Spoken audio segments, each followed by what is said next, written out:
Welcome back, everybody. It's time for another episode of Theater Talk Live. That's right. This is a special Cedia 2024 edition. And I have one of the largest in-person panels I think the show has ever had. So we've got 5 in one room, myself, and then Doug is joining us as well from his home. So we've got a nice big crew here today, and we're going to talk about something that is near and dear to all of our hearts, and that is the joy of a wonderful home theater experience.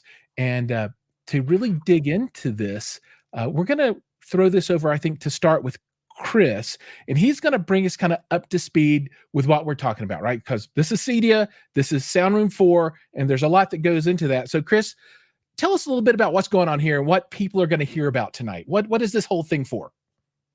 This is the fun part, at least for me, where everything comes together into an experience, and there's no way to have an experience with any one of our individual components. And we bring this together. I won't say synergy because that's overused, but we bring this together as a group of best practices, and this experience is going to be mind-blowing. The new technologies the partners are bringing to the room, and the way we've packaged this up into a blend of getting out of the way for your experience, but we got a lot to talk about in what we're doing here. So that's awesome. And so from a big picture perspective, we have a group of people assembled that are representing Sound Room 4. And Sound Room 4 is a demo theater that will be at Cedia. Cedia is happening this week, starting on Thursday, running Thursday, Friday, Saturday. And I think the first step here is let's do some quick introductions so everyone out in the world knows who everyone here is. And let's start with you, Chris. Go from, I guess, it's your left to right, and then we'll jump over to Doug, who is in his own window, nice and comfortable in his large room. All right, probably better air conditioning too. I'm Chris Seymour with Seymour Screen Excellence, so I'll be the screen guy, and we'll talk more about what I do with that. But I think all of our products kind of blend into different categories, so we're going to wear more than one hat. Jeffrey. Yep, I'm Jeffrey Heinzel from the company Ascendo from Germany, and I'm responsible, together with Todd to my right, for the sound, the speakers, and the amplification. Most of it, actually. There is some amplification, of course, also from Storm Audio. But yeah, that's what we do. We do subwoofers, of course, loudspeakers, and amplifiers, and DSPs. Yeah, and if people haven't noticed, everybody, almost everyone is sitting on a nice Ascendo subwoofer, so they are multi-purpose. They make excellent seats. Very comfortable. As Jeffrey mentioned, my name is Todd Sutherland. I am owner of Sutherland AV Marketing. I am an importer for Ascendo speakers from Germany. Because Jeffrey is here from Ascendo, I today will be focusing on one of my newest partners, Moovia Seating out of Germany. Happy to be part of this team. Awesome. Hi, so I'm Olivier Tumrel. I'm the CEO of Storm Audio. So we're a French manufacturer of processors and amplifier. And so here in this room, we'll be in charge of decoding the stream, doing part of the amplification, and sharing the calibration with Ascendo amplifiers. I'm Jim Peterson of Lumagen. We are doing the video processing of this, which includes controlling the Seymour active 4-way masking screen in this showing, doing the aspect ratio control for the projector, doing all the dynamic tone mapping, and all the processing for the video. Great. And then, Doug, we're going to move down to your window and tell us a little bit about who you are. Sure. So I'm Doug Boyer. I'm with Christie Digital Systems. We are responsible for the video display in the room. We are going to be showcasing our Griffin 4K 35 product. So a 35,000 lumen native 4K 4096 by 2160 projection system. It's RGB laser illuminated. So we're going to be hitting color spaces in the Rec 2020. I think we're about 98% of Rec 2020 color space with this product. So very vibrant colors, very bright. It should kind of punch you in the face. That's super cool. So for folks that are just joining, we are talking about Sound Room 4, which is going to be one of, if not the best, demos at Cedia this year. We'll all find out, but I think it's looking good. so if you have any questions, make sure to get those in the comments, and I'll post those up to everyone so we can get answers for you. But let's start now. So since we kind of set the foundation of who's here and what the technologies are, let's talk through the room, right? Because people want to know, what all is in here, how's the room designed, and let's. I think maybe we can start through the signal chain, and maybe start with the source processing side, and then move through to the speakers and projection and screen and seating and that kind of thing. So how do maybe we start with Storm Audio? I think you'd be the farthest back in the chain, maybe. But before then, the room itself, Chris, how many seats, how many rows, what's going on there? Well, seating with Tommy. Seating, there you go. Right, sure. One of the challenges at Cedia is to put together a comfortable and great experience in one of the rooms that is built on the show floor, but at the same time get as many people through the demonstrations, because if we do our job right, there's always a queue outside our room. So we want to get as many people kind of in and out of here through the rotation, so everybody has an opportunity. We are going to be displaying 3 rows of 4 chairs each of a Moovia model called the Marbella. So 12 people at a time in 3 rows on platform. So the first row will be on the ground, second row will be 8 inches up on a platform, a riser, third row, another 8 inches up. So a total of 16 inches up from there.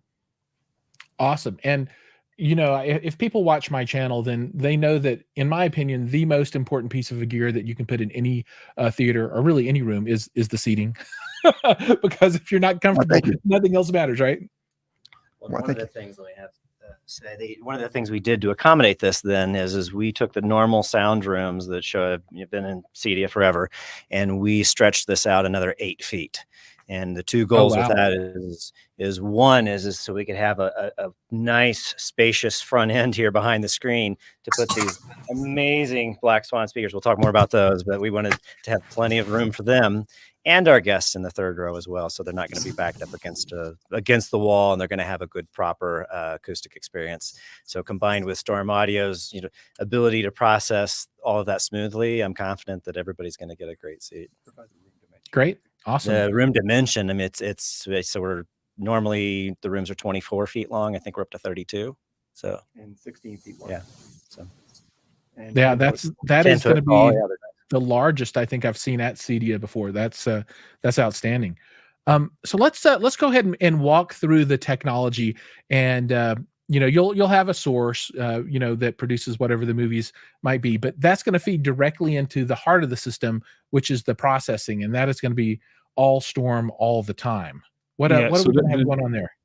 So the main source will be a Kaleidescape. So we'll have a script from a Kaleidescape that will go directly into our processor, so into the Storm Audio. So we will feed, we will decode this and feed it to all the speakers. So in this room, we have a 13.12.10 setup. So all this will be decoded by the processor, and then calibration will be done between a mix of Ascendo DSP amplifiers and our PEQ and Dirac active room treatment. And then out to the amplifiers. So we will use some of our PA8 Ultra amplifiers and some of Ascendo amps. Maybe you want to continue with the amp. So is any of this is this all traditional, or is it going to be audio over IP? What is going to be the transport from the processing out to the different amplifications? So we have something pretty unique at Cedia. We have an hybrid setup. So some of the channels will be fed through audio over IP, AES67, and some will be analog. Right on. I don't know that I've ever seen a hybrid system implemented before, personally myself, and I don't know that one's ever been at Cedia. So that's really interesting. And what model processor are you going to be using for this? Sorry, it will be. I'll keep the mic as long as you don't ask me to. I don't want to talk anymore. Take it, please. No, that's okay. That's okay. So it will be an ISP Elite 32 audio over IP, which has 16 channels of analog output and 32 channels of audio over IP. So that Yeah. that is native AES67 and can be compatible with any Dante amplifier. Right on. And So in our processor, when you do the setup of your configuration, you can choose for each channel whether it's analog or digital, and so it's very easy to do some hybrid setup like this one. oh, that's cool. And it is a 32 channel processor, correct? Yeah, So it you is. could output everything over AES 67 or up to 16 and 16 if you mix.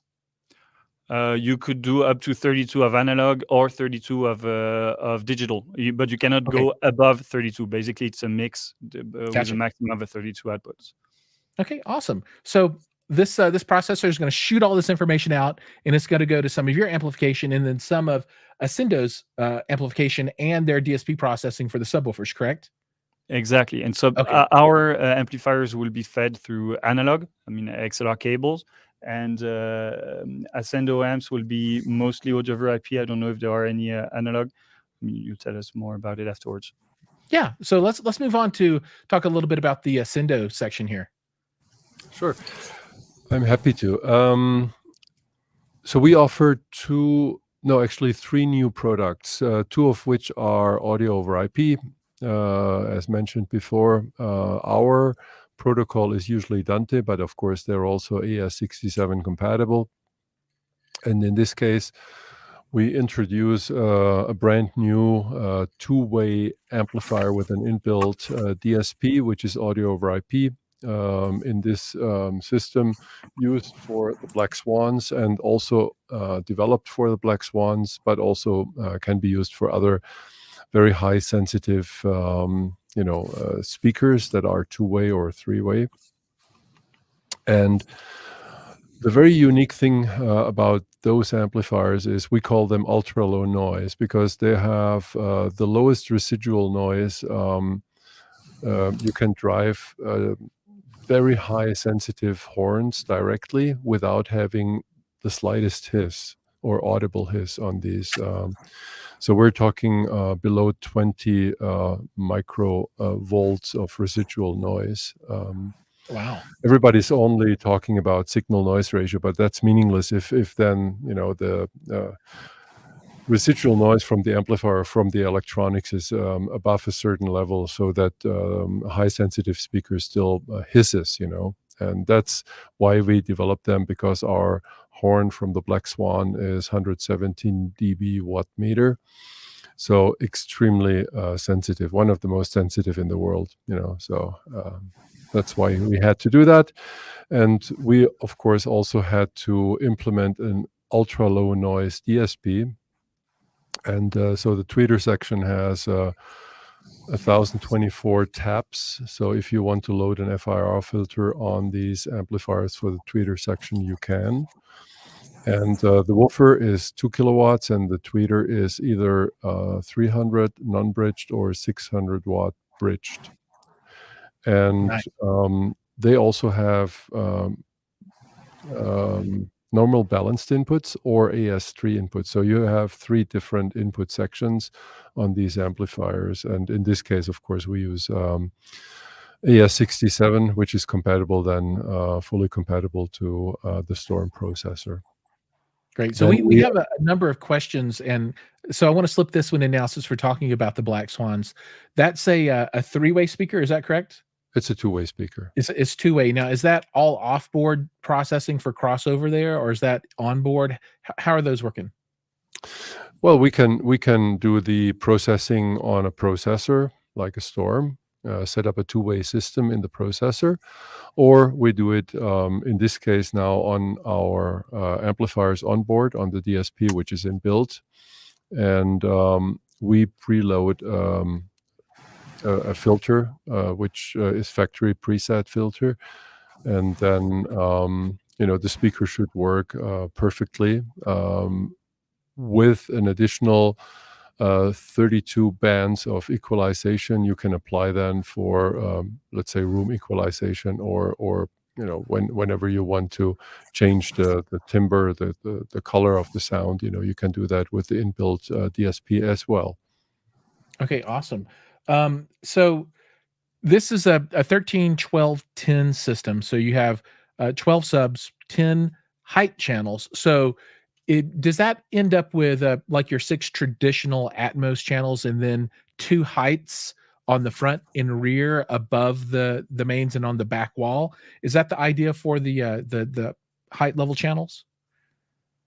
Yes, that's correct. We are using 6 plus, no, actually it's 8 plus 2 heights in the back. That's how it Okay. works. Right on. Very cool.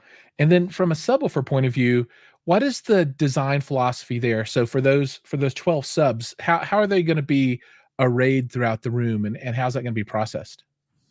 Um, How long do you have? Yeah. Oh, briefly for the layperson. Sure.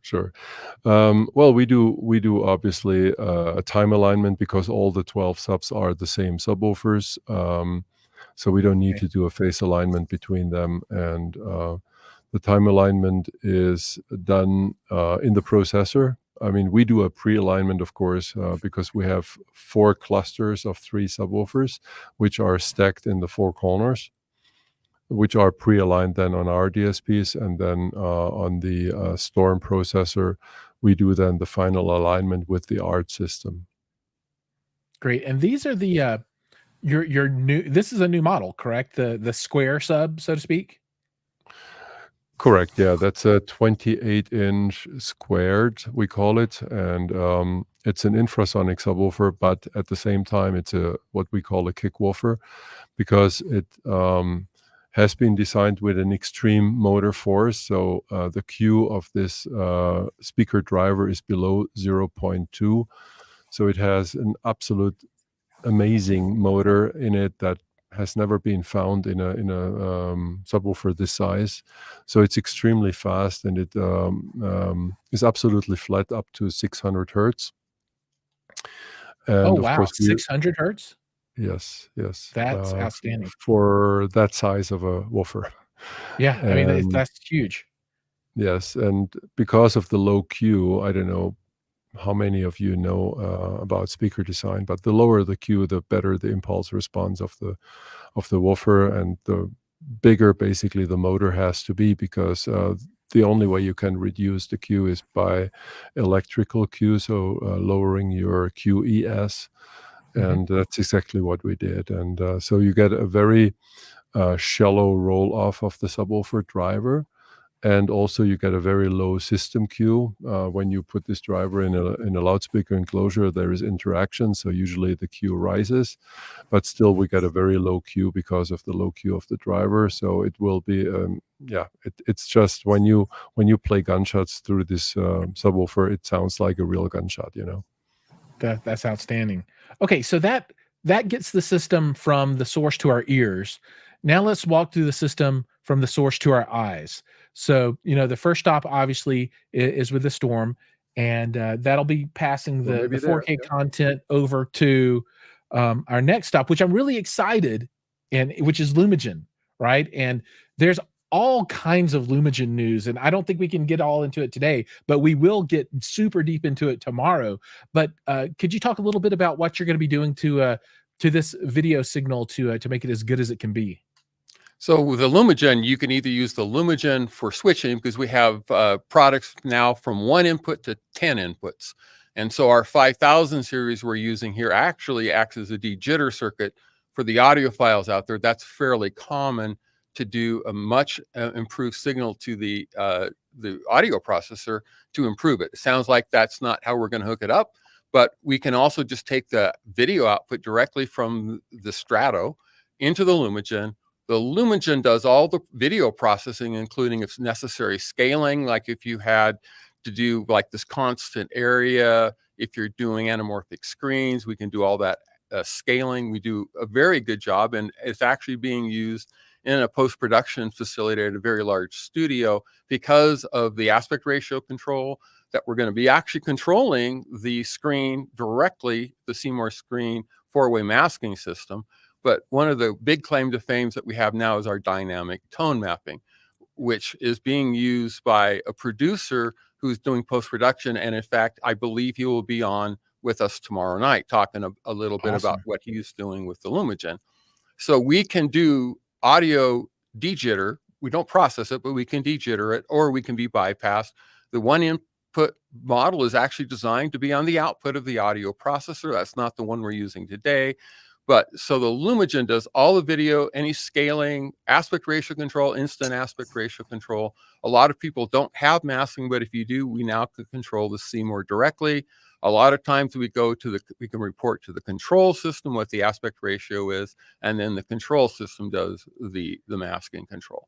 So we do the scaling, we have some enhancements we can do, and we do the dynamic tone mapping, which is really with a projector, even a very bright projector, you're still doing dynamic tone mapping because a lot of the content is mastered at 4,000 nits.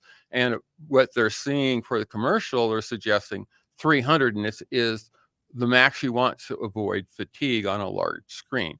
So we process the content, and now we've added Dolby Vision LLDV compatibility so that you can get the better content with the fell layers. You get 12-bit content, you get more information depending on how big the fell layers are. So we've just introduced that as well.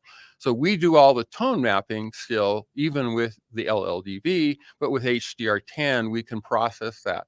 And it's all programmable. If you have a 50 nit, a 500 nit, or even a 1,000 nit LED wall, you basically program the Lumagen, set it up, and we do all that dynamic tone mapping and process that. Awesome. And what's the specific model that's going to be in play here in the room? This specific model in this room is a 5244. We have a 5348 in another venue, and we also have a 4446 in another booth. So we have several here. The big one here is the 5244. Very low noise, very low jitter, not only for the audio, but for the video. Awesome. Cool. That's outstanding. And for folks that are interested in finding out more about the brand and the products, make sure that you come back tomorrow. We'll be streaming and going super deep into the product portfolio, along with all of the different features, especially the new LLDV. And that's low latency Dolby Vision. Am I saying that right? That is correct. Yes. So Okay. basically, one of the TV manufacturers couldn't do full Dolby Vision, so they came up with this standard. It's come fairly ubiquitous, and a lot of people are doing it. One of the things is there's a lot of people spoofing the EDID, and tomorrow night we can talk more about it, but that's not enough to do it right. So we've actually passed the Dolby Vision test unofficially. We're not a licensee, we're just compatible, but we have passed the test to make sure that we are doing everything right for that. Awesome. Very cool. All right. So once we get past the processing, then we go to the photon beamer, the monster Christie, and we're gonna drop down. So everybody look down now. So Doug is here, and so tell us a little bit about what's going on with this crazy projector. I mean, this thing is a monster. Yeah, well, I mean, in the initial intro, I kind of, gave a lot of the highlights, but it is definitely, I mean, it's a large projector. It's 3-chip DLP, right? So it's 3 native DLP chips. Each one's 4096 by 2160. We've got red, green, and blue laser light illumination, which allows us to, provide a very high light output, as well as very precise, hit very precise colors. So in a very wide color spectrum overall. So it's the Griffin 35K is what will be showcased in this room. It's kind of the little sister to the Griffin 50K.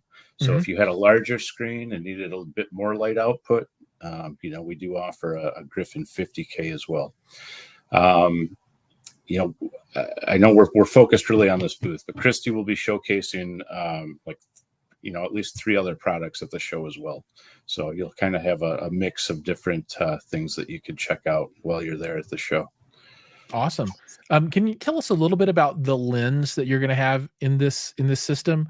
Are you going to be just doing like a 4K 16:9? Are you going through with a inbuilt anamorphic lens, or what's that look like? Well, no, for this particular room, it will just be our standard ultra high contrast lens. So with the ultra high contrast lens, we get between 5,500 and 6,000 to 1 contrast ratio. Going from the high brightness to the high contrast lens, you do knock out, roughly 25 to at times we say 30% to be on the safe side of the overall light output. So you sacrifice a little bit of light, which typically in these applications you can afford due to the screen size. And we can still, achieve very high, nit levels on the screen for showing HDR content. Okay, awesome. Well, I think now where the rubber meets the road, so to speak, is the screen. So let's talk a little bit about the monster that's going to be up there, sizes, aspect ratio, and are we going to be? Will you be guys doing some on the fly aspect ratio masking changes during the demo? What's going to be going on there? What's the magic? We're showing off our 4-way masking system in our adjustable ratio theater, the ART. And this is a build on wall system that we can do. And now we have an ART XL where we can do sizes over 500, 550 inches. So we're doing commercial installations with this.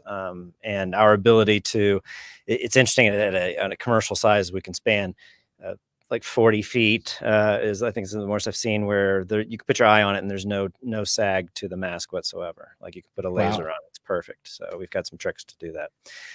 But what we brought for this show, for the first time we've ever shown off, is our Enlighter Pro material. And the Pro material is designed, it's a DCI material. It's seamless up to 40 feet tall. So we could pop the roof and do a bigger show next year if we wanted. For a room this size, it's overkill, but we wanted its despeckle technology to play well with the Griffin and really show off what, the true laser colors can do without, interjecting any kind of artifacts. It's kind of our motto is we want to represent the best image and the best sound, best video and audio practices do no harm, and really let what this other equipment do, like let it come through. So you get the benefits of the woven acoustically transparent screen. So we get the air permeability to hear what the Black Swans can do. And I talked about the video, but this is going to be a 4-way masking screen, carbon fiber masking bars. It's going to be when the kaleidoscope changes, and I picked the widest variety of material I could. So the widest image that you've probably seen, you've maybe gone to some Cinerama, but it would be a 2.76 ratio. No, most people think that the ratios cap out at about 2.4. That's a CinemaScope, but the Creator, there's a handful of movies like Ben-Hur or something like that. Ben-Hur 2.55, and we do that too. But I'm going to show you the widest image possible that I can find anywhere. And then we're going to have intermediate things representing music and whatever, exploding robots we find. And then we're going to do as tall as you've seen too. So we're actually going to pull a 1.33 and just show you kind of the best of both worlds in a roughly roughly constant area type setup. So we can be format agnostic. So if you like the really wide, if you like the really tall, you're going to get the artistic benefit of each of those. And aside, this is the screen that puts away the arguments of, well, my screen's bigger. And we get the constant width guys and say, oh, that's the biggest screen. We get the constant height guys and that's the biggest screen. And the 4-way doesn't, it kind of laughs at all of those. So how we're going to be controlling those. So we're coming out with our Series 1 screen controllers. These at several sizes, residential and professional levels. We're going to be having a live demonstration out as well, just so you can touch panel and play with different content out in our static booth. So if you want to just hit things and see things fly around, that's cool. For this demo, though, the Kaleidoscope's going to be sending its video information. Jim's going to be detecting that with his Lumagen and processing that. And it's then going to know what those aspect ratios are. We're not going to need any kind of intermediate control product there. So the Lumagen can then just tell us what to do with the screen. And then the screen's going to do whatever Jim tells us to do. So that's the other innovation coming out. From a viewer's perspective, then, the use case for that would be, and for this, I guess, will be you'll have a bunch of clips, right? And clip number 1 will start. Kaleidoscope will say, I'm playing this clip. Here's the aspect ratio information. Lumagen says, okay, I know what this is. And then it'll send it over to your screen. So as the clip starts, then your art screen is going to adjust to the correct aspect ratio. Is that what'll happen? And then when clip 2 starts, then the screen will, and then clip 3, is that the experience? It won't be that loud. But yes. That was amplified. Okay. Yeah, if you had a microphone on it, maybe. But yeah, that's the gist of it. Okay, that's awesome. That's cool. But So what we're able to do here is we don't have to have intermediate control product here. So that's an innovation as well that Jim's bringing is that, you know, we're saving the complexity and cost of all of that control product. I mean, it's adding the value of what we're doing. yeah, that's super cool. That's outstanding. And then I want to flip back to again the most important feature of any theater, which is the seating, because we've taken it to the ears, we've taken it to the eyes, now we got to take it to the butt. So it's important. I mean, I love my seating. I'm not, When I I'm sit not down, following that, Giles. I want to be comfortable.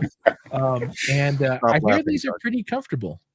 So can you tell us a little bit about the features in the seating that people will be able to experience there? What kind of, is it like an individual kind of seat that you might see in like a traditional home theater, or does it have the powered this, that, what all's going on? Well, the reason I've decided to start representing a seating company, this is my first. And when I was introduced to this team, number one, a great team is always the most important aspect of a great vendor relationship. And I like the team behind Moovia, but they're also doing some very cool things on a couple of fronts that really spoke to me, not because I'm a seating geek, mainly because I always focus on experiential, whether it be with Ascendo, whether it be with Storm, with Seymour Screen Excellence. I'm thinking of ways, as I'm hearing each other, our partners talk about the way we're enhancing the experience.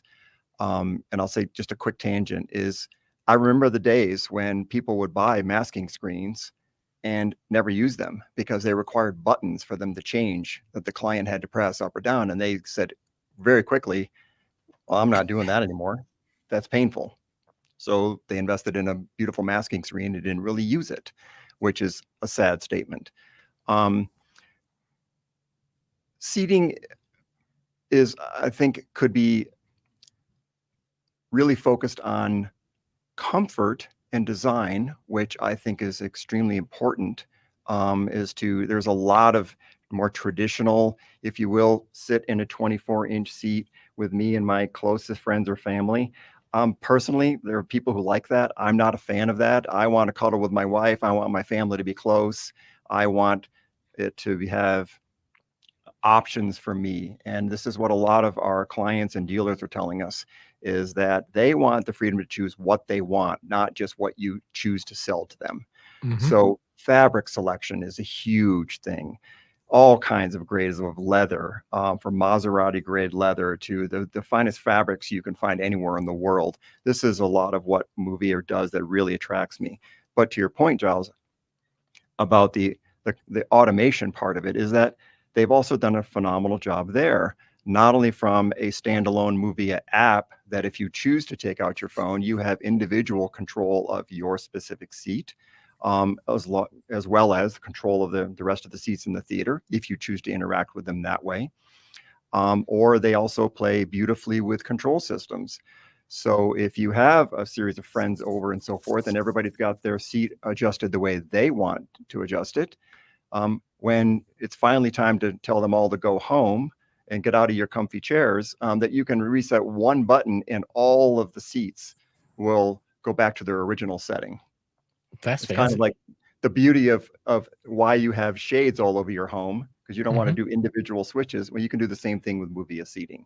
So I think Moovia has done a spectacular job in bringing more of the family into the comfort, design, and ease of kind of experiential kind of control.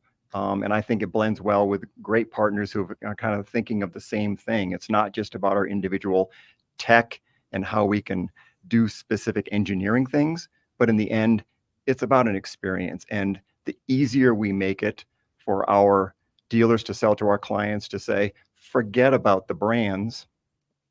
Your relationship with the dealer is one that we support as their partner collectively to make it seamless. But it should be an experience. It's an escape. It should be easy I want to watch and getting pulled into movie content. I want my seat to feel comfortable. I want to be close to the people who are in there. I want it all to just work. I want it to be automatic, and I don't want to have to think about it. And it should be reliable. That's outstanding. I like it. And I've got the website pulled up and I'm looking at it, and I want to read this line. It says, "Make the most of Moovia seating with adjustable head, back, and footrests, tri-zone lumbar support, cup holders, storage. You can set your temperature and your lights, and there's massage."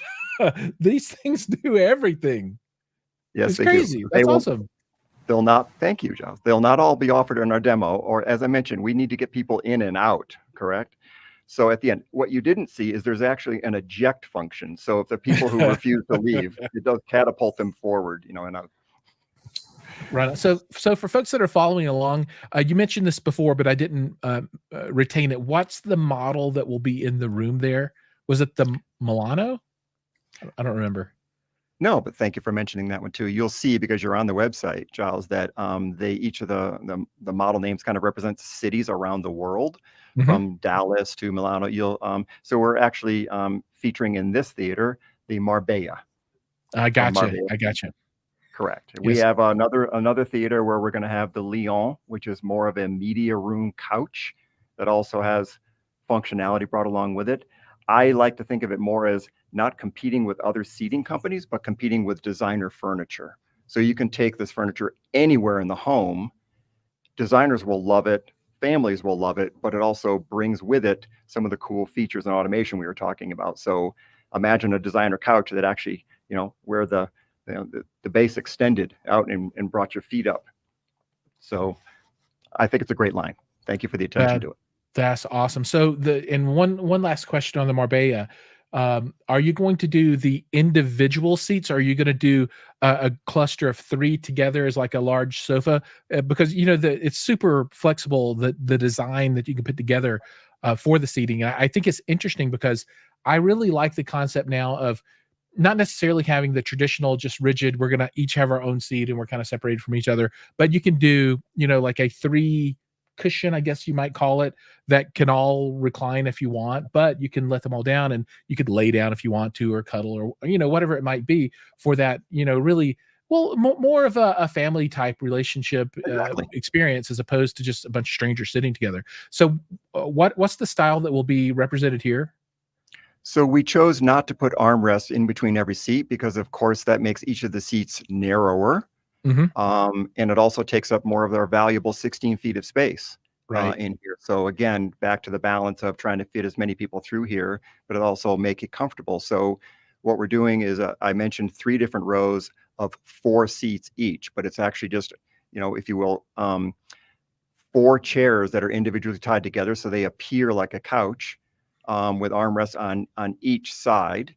But each of the chairs has their own individual functionality. For reclining footrests and so forth, or I should say extending footrests. And each of the seats also is not your traditional 22 or 24 inch, right? I'm locked into my room. It's not very comfortable. I'm in my little space. Each of the seats, I believe, is 29.5 inches wide. So even within the context of sitting with, a close to your group is, a group of your closest friends, I should say, in this demo, that's an unusually kind of wide movie chair. So for those who are attending Cedia, I think you're in for some comfort that you've never experienced before in this seat. I'm really excited. There's so much great technology in the room, but I really am a seat geek, so I'm excited, and I'm glad that you're going to demonstrate this seating in this particular configuration, because I think this configuration is going to be wildly popular as we move into the future. That's one of my predictions for the future of home theater, is that seating is going to move more toward this style as opposed to everybody having armrests. Just my prediction, but I think this is a great indicator of that. All right, so we are 39 minutes in. I know everybody is super busy, so we're going to go ahead and round this all up, and maybe we can take final comments. If anyone has any final comments that they want to make about the room or anything, and maybe we can start with Chris and put him on the spot. And if anyone has any closing comments, we can then bounce around a little bit. So, Chris, any closing comments for the crowd anything that they should know as they prepare to be stunned by the most magical art screen they've ever seen. Right. I mean, that's the challenge is we've talked so much about the technical aspects of things, and it's going to be, we got what, 2 more days, guys? Like, we're going to be wrapping this up into, then when we hit the lights, it's going to dim down, everybody relaxes, things fire up.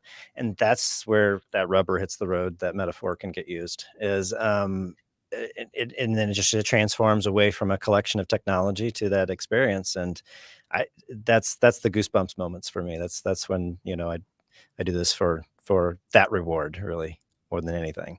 I don't know any other technical aspects that we can add to this. I mean, if you guys wanted to, I don't think we really got a, do we get a good view of the black swans behind me? I'm kind of like blocking those. Okay. It's pretty dark back there. I can lean back and, but I mean, you've never seen us. You can see that big oval it back there. Actually, Jim's head was framed quite well by one of the horns. He was right in the center of it. Right. So he had that was his halo, actually. Yeah, he had the huge horn right behind his head. But there you go. Now we can see it. Look at that monster. That is a beautiful, and the subwoofer beside it. That is what will be known as a classic pairing into the future. I mean, who doesn't want to hear that? I mean, look at that with your eyes. But state of the art right there. Imagine what that's going to do. My wife would really like the cone. That looks kind of like a Louis Vuitton pattern almost. The checkerboard. It is really pretty. Uh-oh, touch it. Thump the driver there. No, that's beautiful. Awesome. Cool. Yeah. So any other final thoughts from anyone before we button this one up?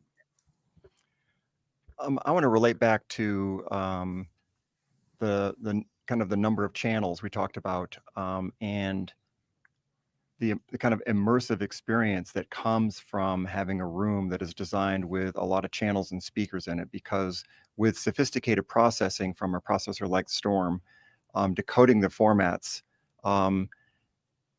one of the luxuries that I've been involved, like a number of us have, in doing high-end home theaters for a number of years. But one of the luxuries that I personally found in doing a number of theaters recently is the luxury of height and a channel count. Because to kind of encapsulate yourself in this beautiful immersive bubble comes from not just your seating distance from your screen channels and your surrounds, but it's also your height channels. So when you're having 10 speakers above you, it's an amazing experience for those of you who have experienced it, or those of you who haven't. I recommend it, to have just this seamless, beautiful interaction with content that your brain just lets go of trying to figure out where it's coming from and why. It's just, you're completely sucked into what the content creator's vision, right, of your experience should be. And I think that's tremendously fun. I'm an audio geek. I'm a gear geek, period. I can talk about almost any of the components' roles in why it's done and how it's done. But in the end, it doesn't matter. We need to just, kind of suspend, right, reality and suck you into content. And that's why we all do what we do. Yeah, that was very well put. And I like what you said before as well, that this is all experiential, right? It's at the end of the day, it's not about each bit and piece. Each bit and piece will contribute to the whole, but it's that whole of what you experience when you sit down and the lights dim and the movie plays and the emotions that it creates for you. That's the goal, right? And I think everything from the seating to the projection to the processing to the processor to the screen to the speakers to the bass, it all works together to create that experience. So I'm really excited for people to experience this, because this isn't something that people often get to experience in their own home, right? You won't find this. This is what, $1 million system? Yes, it is. I mean, yeah, it's up there, right? So this is as good as it gets. I mean, this is top of the crop, right? So it's really exciting that people can come and experience and kind of understand, what is possible, right? And a lot is possible. Great. I can make one other comment real quick, Giles. Absolutely. from the audio aspect of it is Ascendo is unique really in the industry and on the leading edge of reproduction of the infrasonic content that is within a growing list of movies. It's not a small number, and it's a tremendous amount of fun because your ears can't really hear those frequencies that are that low, but your body absolutely feels their presence in the pressurization of the space. It's a tremendous amount of fun. It can be subtle. It can be violent. It's also fun. And one of the most common comments that we have in Ascendo theaters with deep infrasonic frequency reproduction is people will fly up out of their seats and say to our dealers, what do you have in here for transducers in these seats? And the answer is there are none. There's algorithms used by transducers to try to simulate what the action of the movie really is, or you can do it correctly, and that is let the content show you what it really is, and that is through infrasonic reproduction. That's and it awesome. just goes right through your body. It's a tremendous amount of fun. Well, there's one place to experience it, and it's going to be Sound Room 4. So everybody out there, make sure you stop by and check it out. So everyone in the room, thank you so much for joining tonight. I know everyone's time is precious, particularly during setup at Cedia. So it's an honor for me to be able to run this panel that people will be able to watch and understand what's coming up with the room, and hopefully look back on in the future and say, okay, this is the design that I want. And they'll call their local integrator and say, these are the products, let's go. And they'll be reaching out to you. So I'm excited for that future possibility. All right, folks, we're going to go ahead and move into what I'm going to call section 2, and this is the Brett Bjorkquist section where we're going to walk around a little bit. So panel, you guys are free as the birds. Thank you so much, and everybody hang on for a while as we swap some cameras and stuff around, and we're going to walk around. Thanks everyone. Thank you very much. See you guys in a couple of days. Take care. All right. So there's Brett, everybody. So he's going to be walking around with us and showing us some things and that kind of stuff. And panel people, you guys are good. You can take off unless you just want to hang out. You are free. Thank you, Doug. Also saying get to work. Hey, thank you very much. Take care. Take care. We're just gonna run around a little bit. We'll look around. All right. So as Brett is getting ready, if there are any questions or anything, let me know. Rick, I think it is pretty cool, the Moovia seating and the ones that they have there. If you pull up the website, it's really cool. And I think those seats have like the headrests that flop down in the back and then come up. So if you want to, you can completely push them down, and they're not behind your head unless you want to bring them up. So I think that's how those will work, and that's kind of exciting. So Brett, welcome. Hey, thank you, Giles. Yeah. So it's been a blast. Hey, how often do you get to have a live cameraman? I never get to have a live camera operator. It is the best ever. I always want one, and I never get one. So no, thank you for that. You did a great job. No, not a problem. Like I said, it's you want to capture all, but when you have 5 people here, it gets to be a lot. So it was great to be able to zoom in on it. But the one thing is that when you have everybody here, it gets really dark in the back. I know. Yeah. So yeah. Now we can actually, what we'll do, we'll go run around a little bit. These speakers are amazing. I got to hear them at M-Wave recently. So, I've heard them here. Obviously they're still static at the moment. But no, it's going to be an absolute blast here. Yeah, that's fine. And so Rick is asking, what's the price range for the Marbella seats? Marbella? I have no idea. And I don't think Todd would be able to tell you either, because he's on the distribution side. That really needs to come from a dealer. So I would say reach out to your dealer, or send me a note, or DM me somewhere and remind me, because I'll forget, and I can put you in contact with somebody that's in your local area. If you can let me know where you're at, we can find a dealer that will be able to quote that stuff out for you. So happy to help connect that. And Mike says, hi guys, what's up, Mike? I can't wait to see. What's going on, Mike? I know, I can't wait to see all these people. It's going to be awesome. Well, so Giles, I don't think I've even officially announced this yet. Can you pop Mike back up there? Oh yeah. Boop. There's Mike. Okay, so So I'm assuming Mike joins your channel every once in a while too, Giles? You see him I've commenting, or- never met Mike before. He's wearing the wrong shirt. He's not wearing one of mine. I don't know what's up with Brightside. I love Brightside Theater, but when you put a man's name on your chest, it's way better. I'm just Giles McCoy. People are like, that's weird. Hey, if you send me out something, Giles, I will wear it for you. Ooh, be careful what you ask for. There you go. So Mike is actually, we've been going out, and I know you supported it as well. So thank you again. But I ran a contest. I know we met at Expo, and Mike. I'm just messing around. Sorry. sorry, Brett. No. So obviously the last few weeks, I ran a contest that I'm actually sending somebody out. So I'm going to fly somebody out to Cedia. We're going to spend 2 days. So I'm flying him on Friday. We're going to be able to go. They're going to join the VIP. We'll talk about that in a second. And so we'll do that for Friday night. Get a couple hours to crash. And then Saturday, we're going to go through pretty much all the best demos that are out here. So, of course, Sound Room 4 will probably be the best, but there's going to be some other killer stuff as well. And Mike is actually the winner. So, Mike, yeah. So Mike, yep. So Mike will be out there. We'll make sure that he doesn't show any favorites with wearing any sweatshirts in there. So, but yeah, no, it was funny. I was on with Todd Anderson from AV Nirvana, as well. So the other day we were just talking about the contest and things like that. And Mike was on there and he was asking about secret codes and other entries and this and that. And I think he had 44 entries. He had the most entries of anybody. And it paid off because more names in the hat, means that you got a better shot. So congrats to Mike. That's the first time we've put that out there.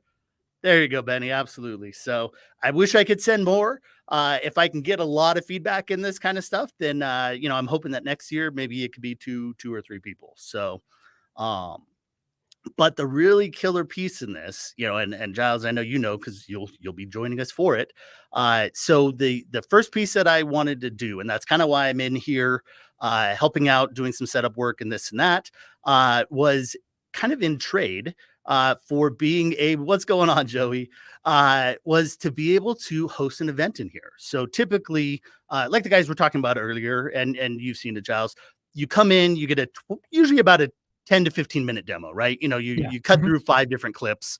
They're all fun clips, but and I love what they did this year versus last year. So last year we had 8 seats, and then we ended up putting like 4 directors' chairs in the back. But unfortunately, they were kind of stuck on that back wall, right? So little history as to what Chris was talking about before. And unfortunately, as if you're sitting up against the wall, right next to the rear surrounds and right on top of a sub, basically, it's not the best. It is not the best. And so I know I helped a few people that, kind of got, they got that spot and then and went around again. And so I actually got him to kind of hop the line to get a second experience opportunity there.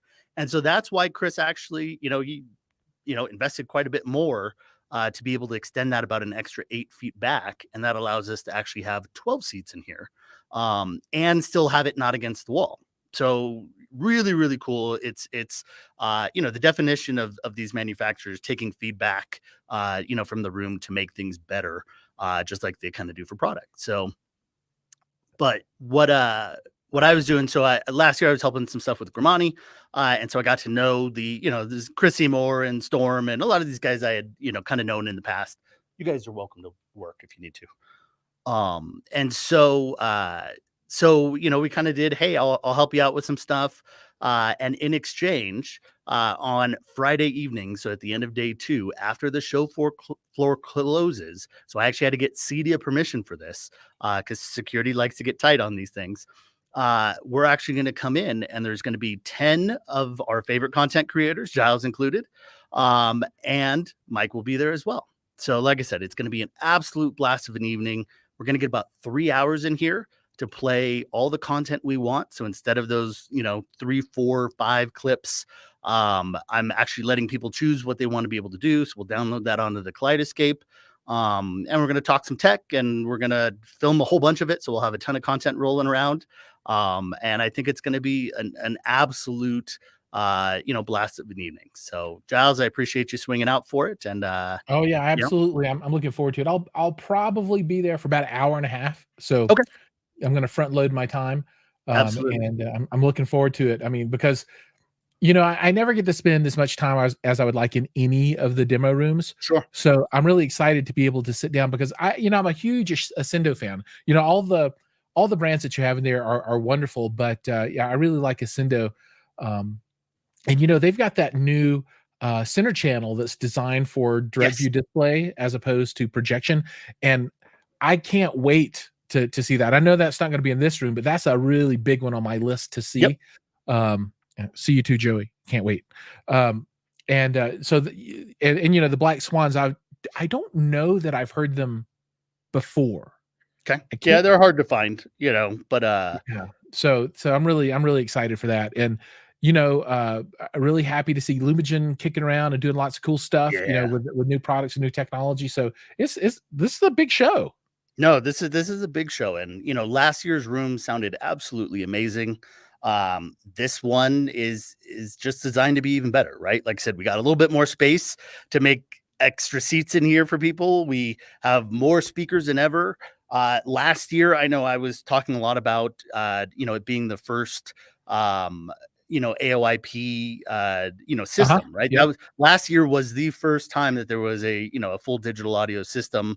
And Storm is the only processor really that's capable of doing full home theater surround, right? Or you want to call Atmos sound or whatever you want, but so more than 2 channels.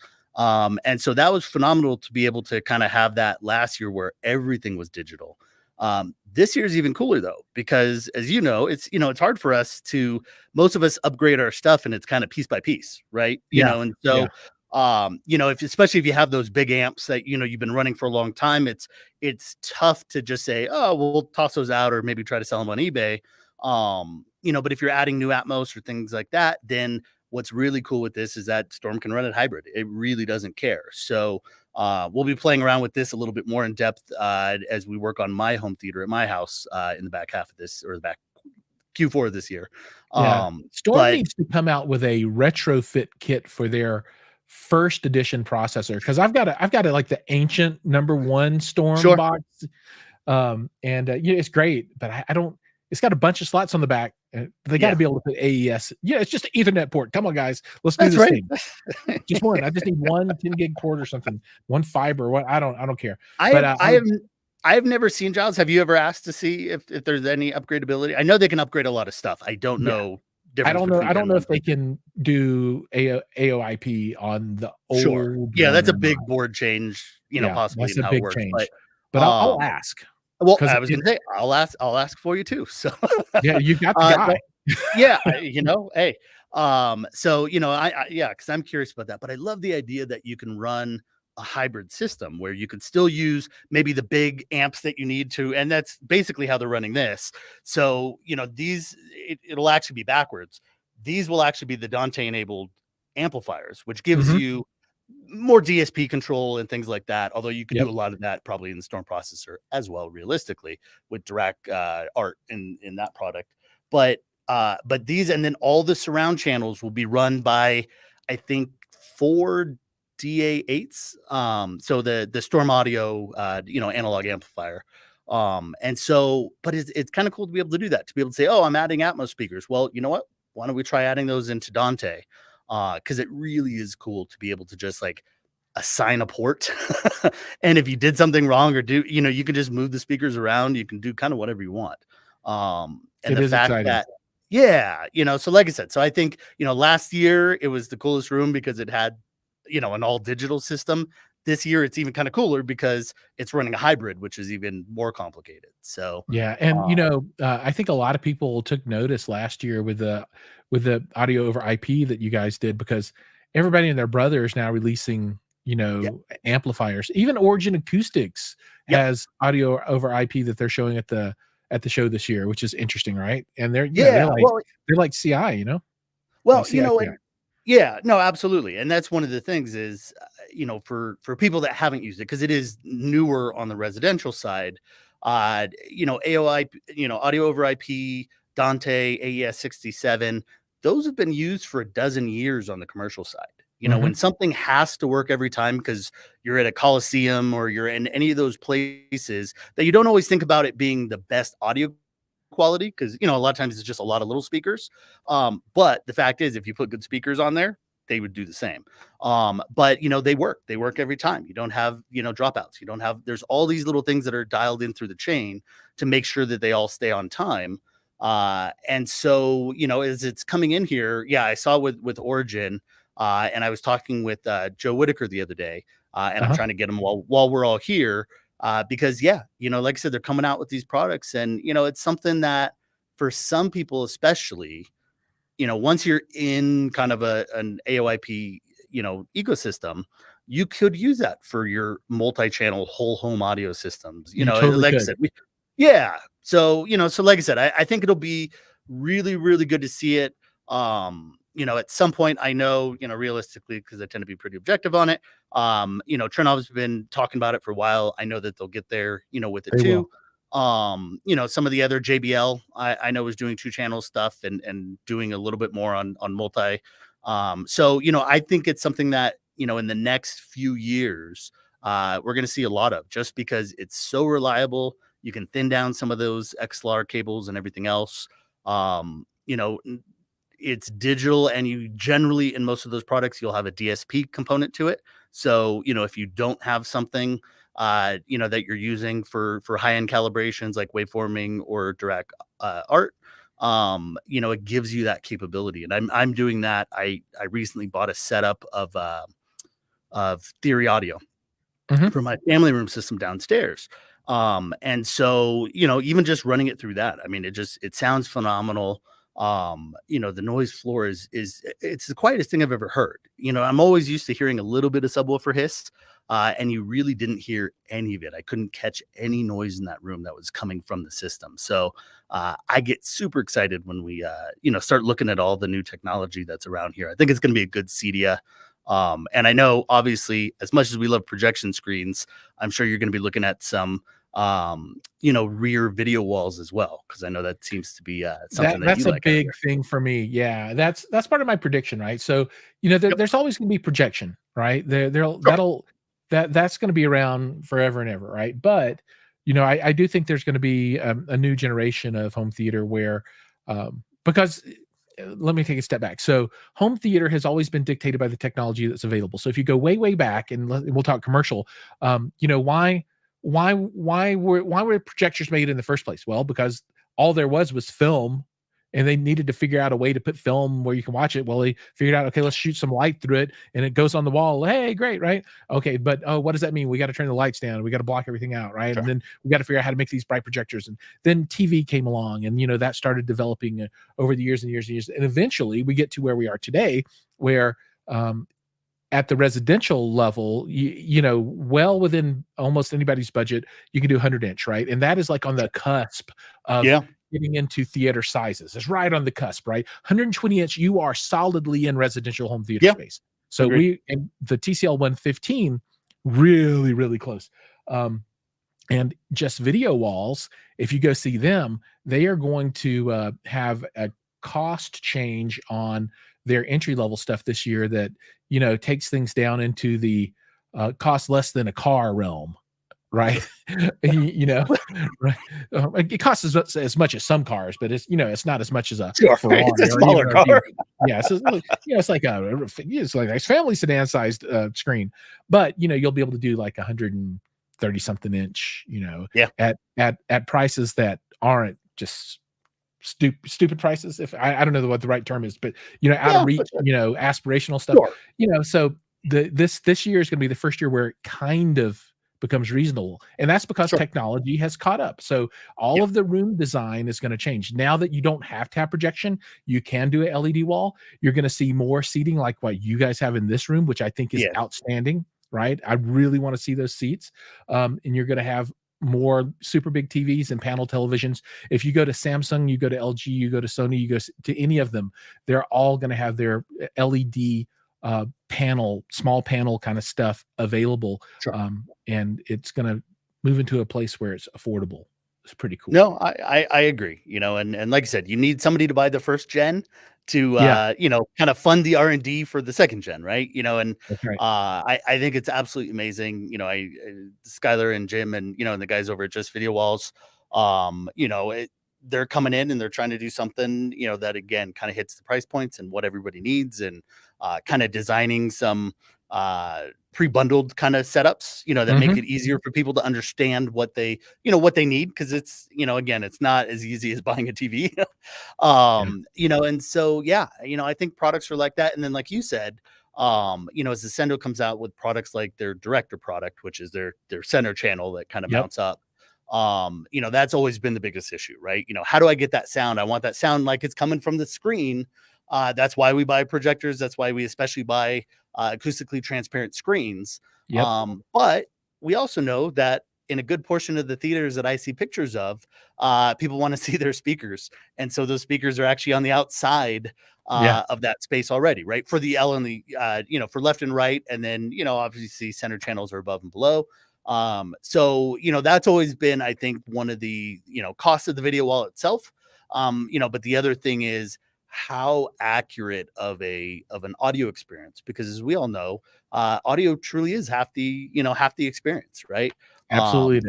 Or we'll say 40-40 and 20 for the seating for you, Giles. There you go. Actually, it's 90% seating, 5% sound, 5% No doubt. I got to be comfortable. But yeah, no, I think it's going to be interesting. Like I said, I'm a diehard theater fan. So it's hard to imagine a non-projector and this and that, but it is completely different. Yeah. Yeah. I think you're going to see home designs now that are going to focus even more around the family room, right? Yeah. They're going to have you're going to buy a home and it's going to come with a 210-inch wall built in. Sure. Well, just the whole wall, right? I mean, that's when you look at the movies of the past talking about, the future, it's always been video walls, right? It's always been something that you can put not just on one wall, but wrapped around to the other walls so that you can kind of walk around and import things. We're seeing things like what is it, Liquid View, where they're making, basically it's a TV turned vertically, but they're designed, there's a little bit more to it, from reflection and all the things that you need to do to kind of make it look more like a window. And people are framing those things in like windows, so that they can get a beautiful view outside, even when they don't have one. Right. So, that's right. Sometimes it's nice to, you kind of don't want technology to creep into everything, where, I haven't seen the sun, or I haven't, get outside and get a little bit of sunshine. But I think it's cool, because if I'm living in a place where maybe I'm in an apartment, or I don't have windows, or I don't have a good view, I'm looking right across the way at somebody else. Now I have a way to kind of help my mood. Right. And all those things do help, so, that's why we pay so much money for, houses with certain views and things like that. So, I think it's super cool. As much as I like this, and obviously, I've seen one already, but I'm so excited to see the Christie in here with the Seymour screen and the Lumagen. Because really it's one of those things where the sum is greater than the parts, right? You take Lumagen, great company; Christie, great company; Seymour, great company. But you put all of them in a chain together, along with that kaleidoscope. And you're going to have the best running through the chain. So I can't wait to see the aspect ratio or the masking change with the content. And Chris is right. Just whatever your wall is, make it all screen and let the masking handle it. Right. Yep. Just make it all screen. And that's the right way. Like I said, I'm trying to figure out, I really want to put a Seymour screen in. So, we'll see. I sold my vet for this, Giles. I know that was hard. I sold my vet so I could bring Mike out, so I could have a contest and buy, all my stuff that I need for my theater. But I'm super excited for it. But what I want from that perspective is basically to go wall to wall and effectively, maybe not quite floor, but inches off the toes, right? Just above your toes. Up till the top. And then I want to basically make it a constant width screen, so Yeah. that if I am watching, 16:9, then it's completely full. But if I'm watching a movie, which again, yes, they range all over, but let's say 235, 24, then I can at least get 2 masks, right? So really, in that case, all I need is a 2-way, not a 4-way. And basically, I can bring that top and bottom up to make sure that I'm getting the maximum amount of the screen. So there's just so much cool stuff on the projection side. And just looking at the technology, HDR. I've been chatting with a few of the Christie guys, and looking up some of the stuff. And again, I think that's a little out of my range, but at least for the moment. But I love the idea that even their lower version still is capable of basically doing HDR. Yeah. And that's all we talk about in the forums is the fact that that projection really can't do HDR, right? And obviously it comes at a price. But the fact that they've got the lumen output and they've got the high contrast lenses, and they're actually able to get an HDR signal running through them, Yeah.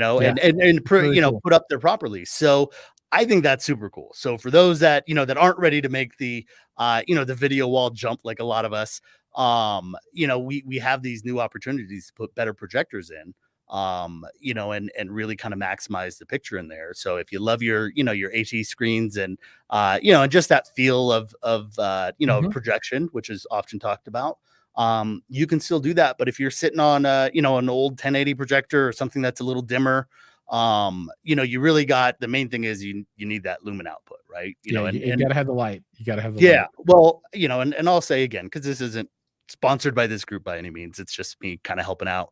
But I want to take a look at the Epson. I gotta say that's a different, in my mind, different price range, different customer, right? So Mhm. It's got a much larger customer base. well, and no doubt. So, and like I said, it's interesting to see, if you're gonna buy a Christie, you're gonna buy a Christie because it truly is one of the best projectors Yeah, out because you there. can. Yeah, because you can, but the reliability, I mean, all those things. When you're in the commercial space and government space, and those things just have to work, right? But to be able to watch for Epson, and I think it's a huge departure because most of us, I know you're a JVC fan, I but love Epson too now. Don't get me wrong. yeah, I no, love no, me some Epson. and all the different pieces, and Sony as well. I've always been a Sony fan, and for Mhm. screens, hands down. But it was always Epson had kind of the a higher lumen output, but maybe didn't have everything else in it. This one just kind of cranks on everything. Yeah. It's HDR, it's 10,000 lumens. It's like I said, I'm curious to see what that looks like in person. But I gotta say, it goes for for somebody like me who, as much as I'd love one, can't probably afford a Christie today. I gotta say, an Epson is probably on my on my short list of projectors in there, at least to be able to play around with it, and see before I make a final decision. Yeah, I'm gonna be in the Epson press event that Okay. happens Thursday morning.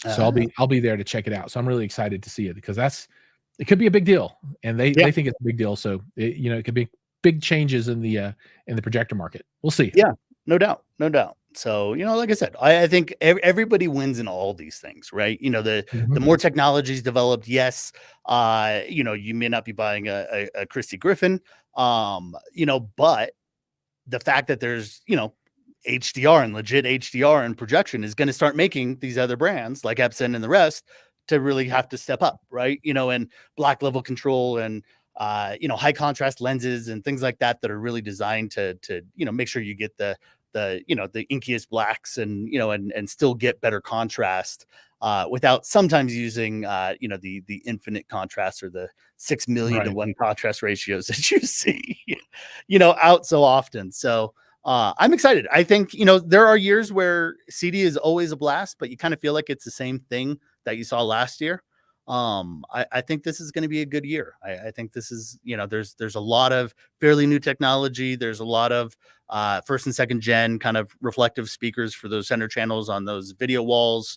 Like you said, Yeah, and like companies like VPI that are doing their top bottom processing for center channels, right? So they Sure. they were in full effect the last year, but Yep. I think I only saw them at Barco Residential's LED Yeah. screen that was there. But I think they're going to be all over the place this time, and Yeah. Chernobyl is going to put it in their stuff eventually, and I'm sure Storm Yep. will too.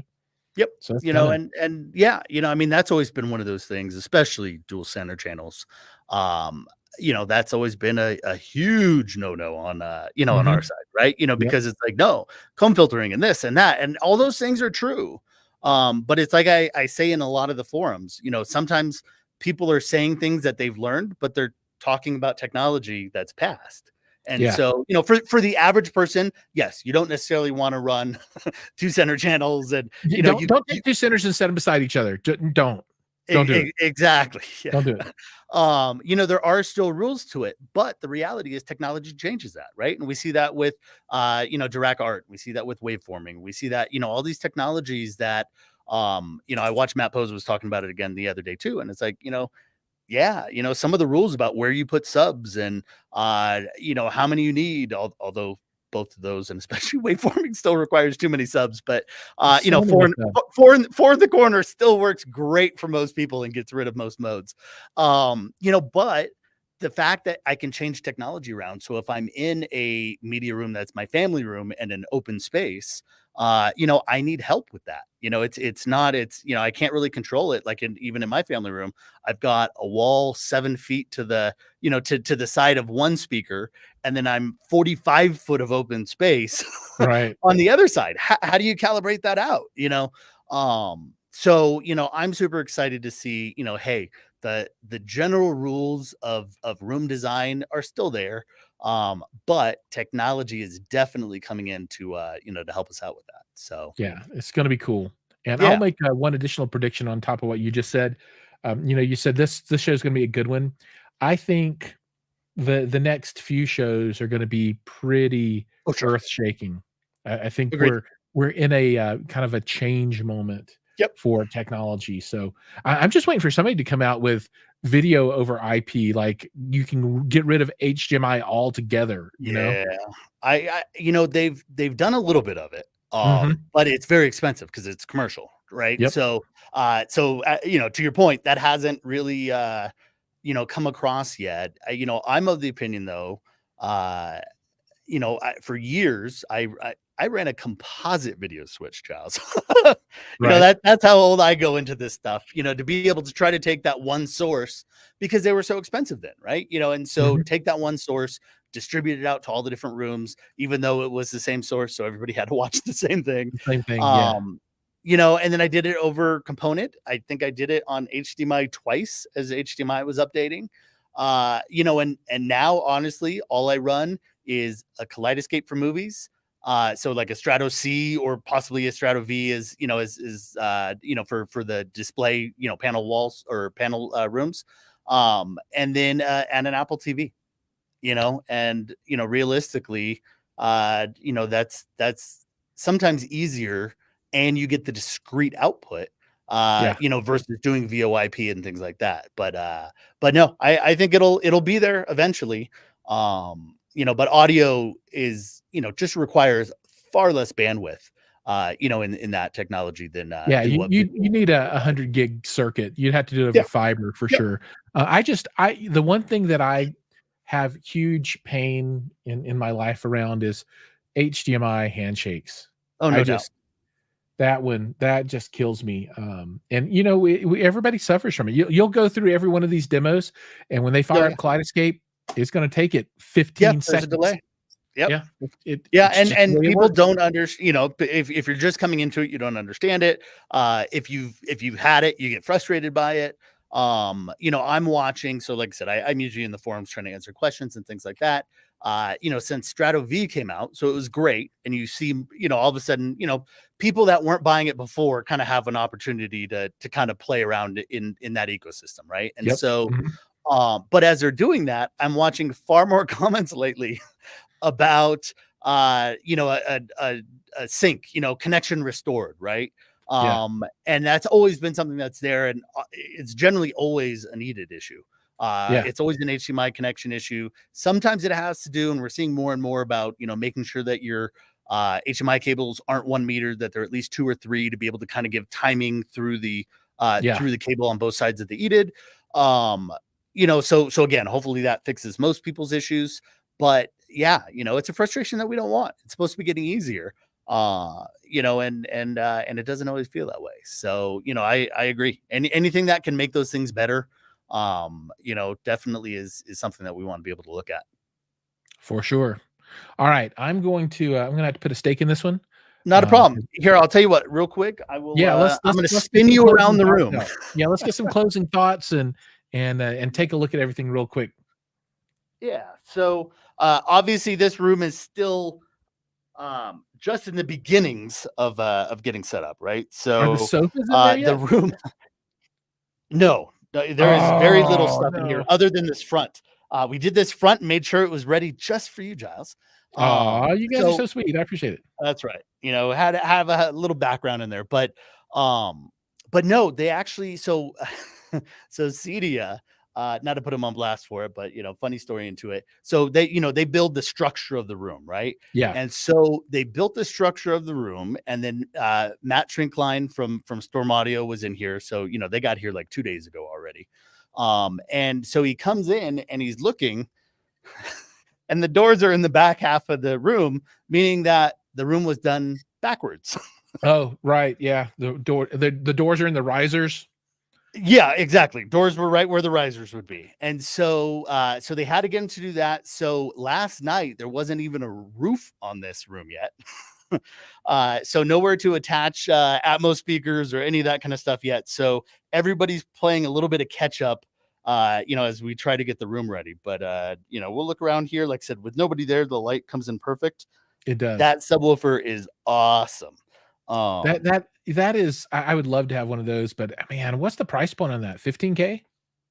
Yeah, probably somewhere right around there. I It's can got get to you be a full somewhere in pricing there. on That it. thing But is it's beautiful. yeah, and it is. I know we were joking around earlier when we were chatting about it being kind of that kicker design, right? So, you know, but to be able to have something that's that big, and you know, I know Todd or Jeffrey was saying that, you know, this thing will play flat. I think Jeffrey said it, that this will play flat to 600 hertz. 600 hertz. That's That's ridiculous. nuts. You know, Yeah. so I'm And excited for to hear everybody it. out there, the LFE channel stops at 120. So this is, you know, it plays 2 octaves higher, 2 full octaves higher than LFE channel.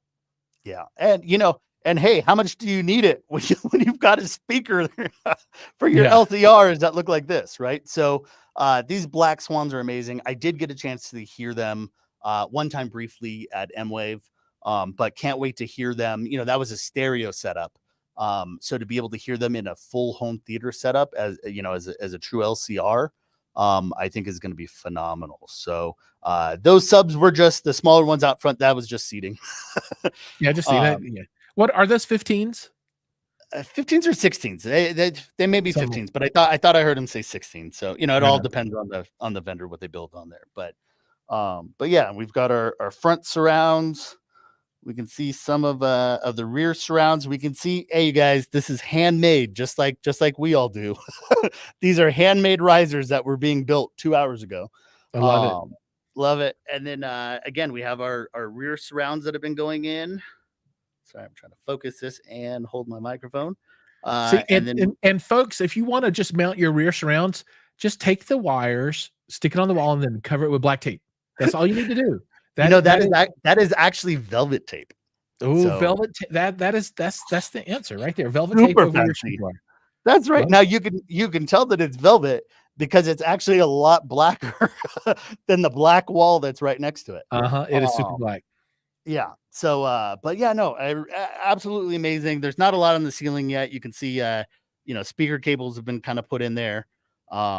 But and that's just our work light that goes out, you know, by the time everything's set So up. do people just clamber on top of this thing and run the cables across the top and then punch a hole? Yeah, pretty much. Okay, now that's cool. I mean, it's just a shell for demo, so that makes a lot of sense to me. Yeah, I mean, it's a short term, you know, use, right? So nobody's doing anything too crazy. The way these were built in the past, and this is actually nice. So like, this is a brand new room. This has never been used before. And like I said, we had it stretched an extra 8 feet, but basically it's a, there's actually a material on it this year, which makes it look nicer.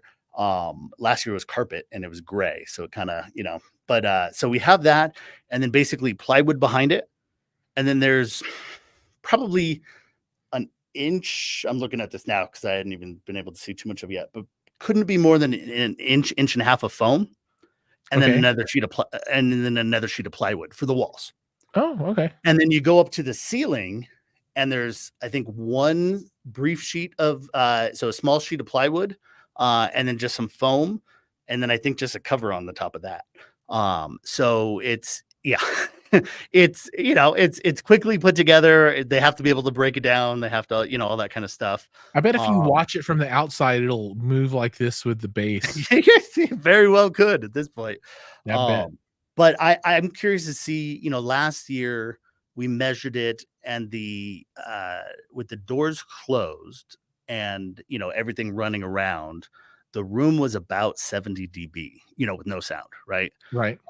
So that's just a lot of background noise. Everybody. That is a lot of noise floor to get rid of, right? And so, that's where, luckily with speakers like this, you're going to be able to get your 60 dB on top of that pretty easily. But yeah, we talk about rooms that are try to hit 15 dB or lower. I know Keith, like over at Keith Yates Design. Yeah. So Keith and Andrew, they have rooms that they hit 0 on. Wow, that's crazy. So like I said, sorry, I'm trying to read that as well. So 30K on that. Thank you, Joey. So yeah, it's crazy to be able to see that, right? I can't even imagine a 0 dB room. And they still sound natural. Silence.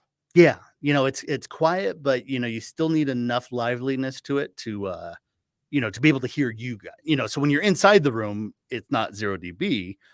It's only, that's the outside influence, right? And so we did that. I got to see. So there's a KYD room in Texas with Elliston Systems and Design out there, right? So and that was a smaller version of a Keith Yates room. But still, I mean, you walked into that room and it just sounded peaceful. It was dead quiet. Other than their door, which wasn't totally sealed. But yeah, I mean, it sounded so dramatically different. You didn't have to raise your voice to speak, all those kinds of things that are there. So I'm curious to see, we'll put a noise meter in this thing, once everything's up, and then usually I try to throw one in, after the show started. So yeah. So like I said, but lots of really cool stuff. I know you'll be taking video out here. I'll take some pictures and video, but like I said, you'll be here. So, so you got that, and then there'll be a lot of coverage. So for all the folks that are out there watching, there'll be numerous channels that you can watch to get all the different points of view, so it's kind of cool. Yeah. So like I said, it'll be an absolute blast. And then we've got our special event, which, again, 3 hours talking tech, with, so many cool people that, that I consider friends for it. I think is just going to be, an absolute blast. So, happy to have all you guys out there. Happy to have Mike with us. And I'll see you guys all on Friday. Yeah. I'm looking forward to it. I can't wait. It's almost here. So everybody that's watching, if you don't have tickets to Cedia and you're close, there are a number of companies that will hook you up with a pass to get in. So, if you need passes, we can find you a pass one way or another, right? So don't be like, oh, I can't go because it's only B2B, but no, you can get in. We can, there's a way. We'll get you in. I got a few people in already. And like Giles said, there's some ways to do it, but if you're looking for something easier, it's last minute, and maybe you want to fly out, if it's easy enough, it's not too bad. Then you're always welcome to hit me up as well. So if you email Brett at marketmaker.com, so MRKTMKR, then I'm happy to get you tickets as well. So let me know, and I can make that happen pretty quick and easy for you. Cool. All right, everybody. Thank you so much for watching. Remember, like, subscribe, ring the bell, do all those things. Go over and check call out your channel. What's your YouTube channel, Brett? My YouTube channel. Thank you. So my new YouTube channel is Facnatics. So FAQ, right? For facts. And then Natics. And then we've got some great video content on there. My focus, there's so many great guys already talking about different theaters and stuff like that. So mine generally runs around kind of education. So I'm going to actually be building out some REW trainings, some Storm audio trainings, different, but the actual, like, how to program these things, because sometimes that information is not out there. But yeah, like I said, some great information on there. I've got some bass management videos with Anthony Gramani.